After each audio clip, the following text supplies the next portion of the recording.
Baik, terima kasih pemirsa, masih di Damai Indonesiaku dengan tema yang sangat menarik sekali, yaitu rumah tangga, syurga atau neraka. Nah, kita akan memperdalam tema kita pada kesempatan siang hari ini di sesi tanya jawab. Nanti insya Allah guru-guru kita akan menjawabnya, ada Ustazah Kotrunada, kemudian juga Ustaz Solmed dan juga Jufri atau Ustaz Rustandi. Terlebih dahulu kami persilakan Ibu Susi ya Bu ya, yang nanti akan dijawab pertanyaannya oleh Bunda Nada. Silakan. Ibu Susi, kira-kira mengalami ada konflik rumah tangga mungkin Bu Susi ya. Ini kira-kira kalau sejauh ini sudah berumah tangga ya Bu ya? Kira-kira sejauh ini sudah suasana sudah seperti apa di dalam rumah? Lebih ke surga atau lebih ke neraka sebetulnya Bu? Campur-campur. Campur-campur. Oke, silakan pertanyaannya nanti akan dijawab oleh Bunda Nada. Kameranya di situ Bu? Iya. Assalamualaikum warahmatullahi wabarakatuh. Assalamualaikum warahmatullahi wabarakatuh. Namanya saya Susi dari Kampung Melayu. Saya mau bertanya kepada Ustazah Kotrunada. Gimana hadapi suami yang super sibuk main handphone gitu. Gimana? Ditegur atau diam aja gitu aja. Assalamualaikum warahmatullahi wabarakatuh. Waalaikumsalam. Ya silakan Bunda Nada langsung menjawabnya. Masya Allah. Ibu Susi ya? Betul. Suaminya ada di sini nggak? Lagi main Suaminya handphone tuh, nonton ya? lagi main handphone. Katanya sibuk main handphone. Lagi sibuk main handphone ya? Silakan, Masya Allah, baik terima kasih. Bismillah, alhamdulillah, wassalatu wassalamu ala rasulillah. Jamaah sekalian, memang fitnah sekarang itu masalah HP ya. Ya, bukan hanya seorang suami, istri juga. Nih, hati-hati. Akhirnya dengan handphone itu bisa mengabaikan kewajiban kita. Tadi sudah sampaikan sama guru-guru kita, pernikahan itu dalamnya itu adalah komunikasi dan saling pengertian. Ya, pertama pengertian dulu. Kalau memang menggunakan handphonenya untuk memang kerja, berkomunikasi, ada interaksi sosial yang baik, yang positif, yang tidak melalaikan sholat, yang tidak melalaikan kewajiban, maka kita pahami. Ya, contoh misalnya ada yang suka memang kerjanya dari HP misalnya, itu kita pahami dulu tuh.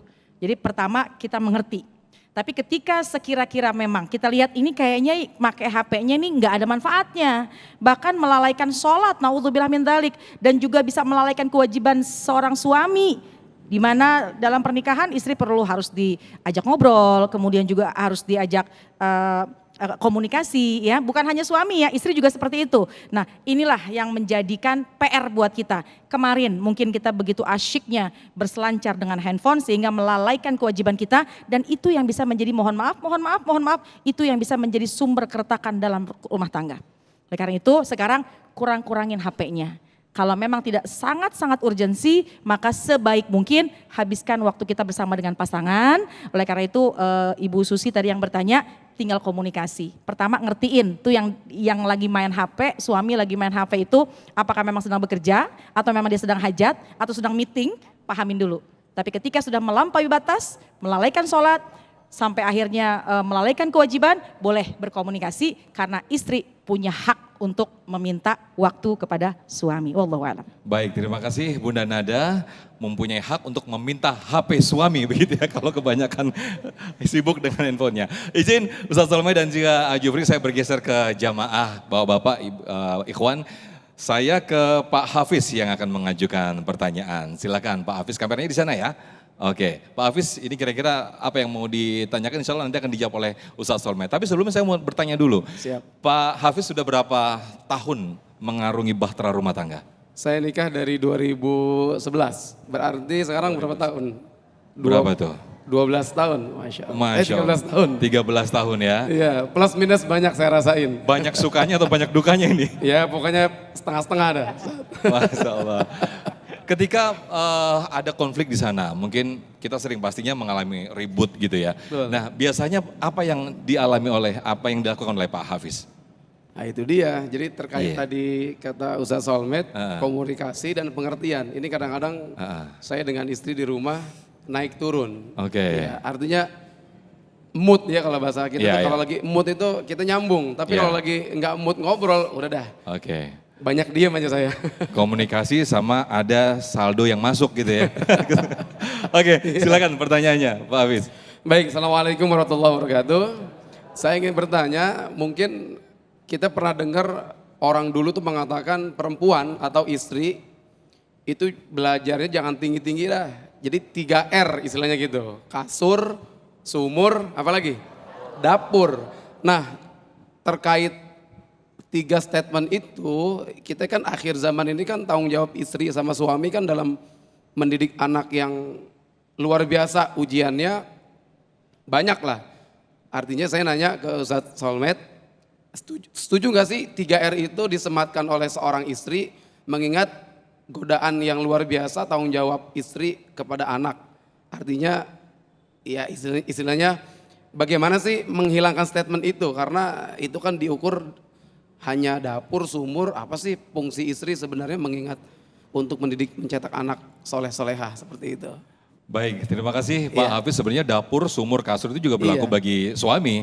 Ya suami itu ngambil air di sumur ya. Iya. Baik, silakan Ustaz Solmed atas jawabannya. Ya, alhamdulillah. Nih sama nih, selevel nih sama saya nih. Dari 2011 juga nih nikah. Sekarang udah 13 tahun ya, Masya Allah. Udah banyak duka. Mana sukanya? Dukanya 4, sukanya suka. Wede. Lah, udah tau bohong dipercaya. Masya Allah, Bu. Tadi Pak Ustadz bilang, sumur, dapur, sumur, kasur. Orang tua kita dulu tuh bener. Pokoknya urus saja dapur, sumur, kasur, makmur rumah tangga kita semuanya. Kenapa? Karena urusan dapur juga harus pakai ilmu. Masak sayur asem kebanyakan asem aja muntah. Jangan mentang-mentang sayur asem, asemnya 3 kilo, Masya Allah. Suami nyobain, asem banget, namanya juga sayur asem ya. Harus ada ilmunya. Masak rendang ada ilmunya. Masak nasi ada ilmunya. Masak ayam goreng, masak air biar matang. Ada ilmunya. Jadi orang tua dulu Ustadz, itu memang nasihatnya bijak. Istri urusin dapur. Maksudnya nggak usah sekolah tinggi-tinggi, karena bisa jadi urusan dapur ama emak juga selesai. Ya, makanya emak-emak kita dulu hebat. Jago masak apa aja. Jago ngerebus apa aja. Jago ngeracik bumbu apa aja. Kalau istri sudah pinter masak, pasti dengan ilmu nih. Nggak mungkin main masak-masak begitu aja. Ada nggak ilmunya? Jangankan nasi putih, nasi jelek aja pakai ilmu. Tuh goreng. Nasi goreng jelek pakai ilmu. Kan gitu kata orang Sunda ya. Nasi jelek. Udah tahu putih lu hitemin. Ada ilmunya tuh. Nah, habis itu apa itu? Sumur. Urusan apa itu? Nyuci. Enggak cuma sekedar ngucek. Kalau nggak paham, najisnya bisa ngumpul tuh. Bagaimana tuh kapasitas airnya? Bagaimana jumlah volume airnya? Bagaimana cara nguceknya? Bagaimana cara ngepretnya? Bagaimana cara jemurnya? Bagaimana cara gosoknya? Bagaimana cara lipatnya? Apa habis jemur langsung lempar aja ke lemari?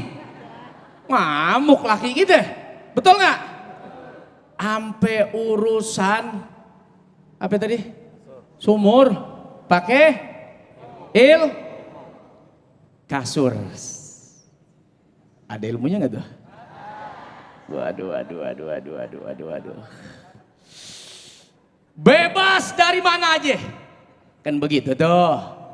Bebas dari mana saja. Walaupun bebas dari mana saja, tetap ada tata caranya. Bebersih nggak? Yang bener. Kaki boleh nyeker kena blok-blokan di depan. Dicuci nggak kalau udah masuk kamar? Mandi nggak? Nyisir nggak? Pakai wewangian nggak? Yang bener. Urusan, maaf, sampai urusan kamar, urusan kasur, jangan coba-coba nggak ada ilmunya. Makanya kadang-kadang kita harus belajar. Maaf banget. Kalau kita bilang ada perempuan yang di pinggir jalan tuh, yang kadang image-nya buat orang tuh kayak kurang bagus. Tapi kita kalau mau belajar sama dia, banyak pinternya kita besok. Belajar tuh sama yang di pinggir jalan.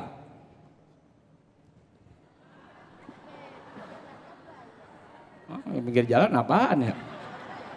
Ya ada mungkin cewek-cewek gitu ya. Coba lihat. Gimana nggak pinter. Dia nih ame laki orang aja mesra. Abang. Abang. Pernah nggak? Ame laki sendiri begitu. Ya. Tuh. Belajar. Di kampus nggak ada tuh ilmunya. Di sekolah nggak ada ilmunya. Di jalanan belajarnya. Tuh lihat tuh Neng tuh, lihat tuh. Manggil laki orang. Abang. Ih ganteng banget sih. Pernah nggak manggil lakinya ganteng? Panggil abang, ganteng, cakep. Abang capek? Capek ya? Mau dikipas gak? Pernah gak begitu sama suaminya pulang kerja tuh laki? Capek Neng, ya lu kipasnya sendiri. Lo gede banget. Kalau nggak muka lo taruh di AC, Masya Allah. Belajar tuh di mana saja, nggak harus kuliah, nggak harus lewat sekolah-sekolah tinggi internasional, bahkan belajar kepada yang mungkin. Tadi kita anggap dia perempuan yang ya nakal, tapi kalau kita mau belajar sama dia, pinternya bukan main, insya Allah betah tuh laki di rumah, betah. Masya Allah. Masya Allah, betah ya. Jadi ternyata Masya Allah tugas dapur, kasur dan juga sumur tadi bukan hanya dilakukan istri tapi juga dilakukan suami. Nah kita telah belajar bersama-sama bagaimana guru kita telah menjelaskan ada tata cara, ada ilmu dalam rumah tangga, termasuk bagaimana cara menangani konflik. Nah, kita perlu belajar juga bagaimana Rasulullah Sallallahu Alaihi Wasallam. Apalagi baru saja kita memperingati Maulid Nabi Muhammad Sallallahu Alaihi Wasallam. Di segmen nanti kita akan mungkin belajar juga bagaimana Rasulullah Sallallahu Alaihi Wasallam membangun rumah tangga saat mengalami konflik. Sesaat lagi, tetaplah bersama kami di Damai Indonesiaku.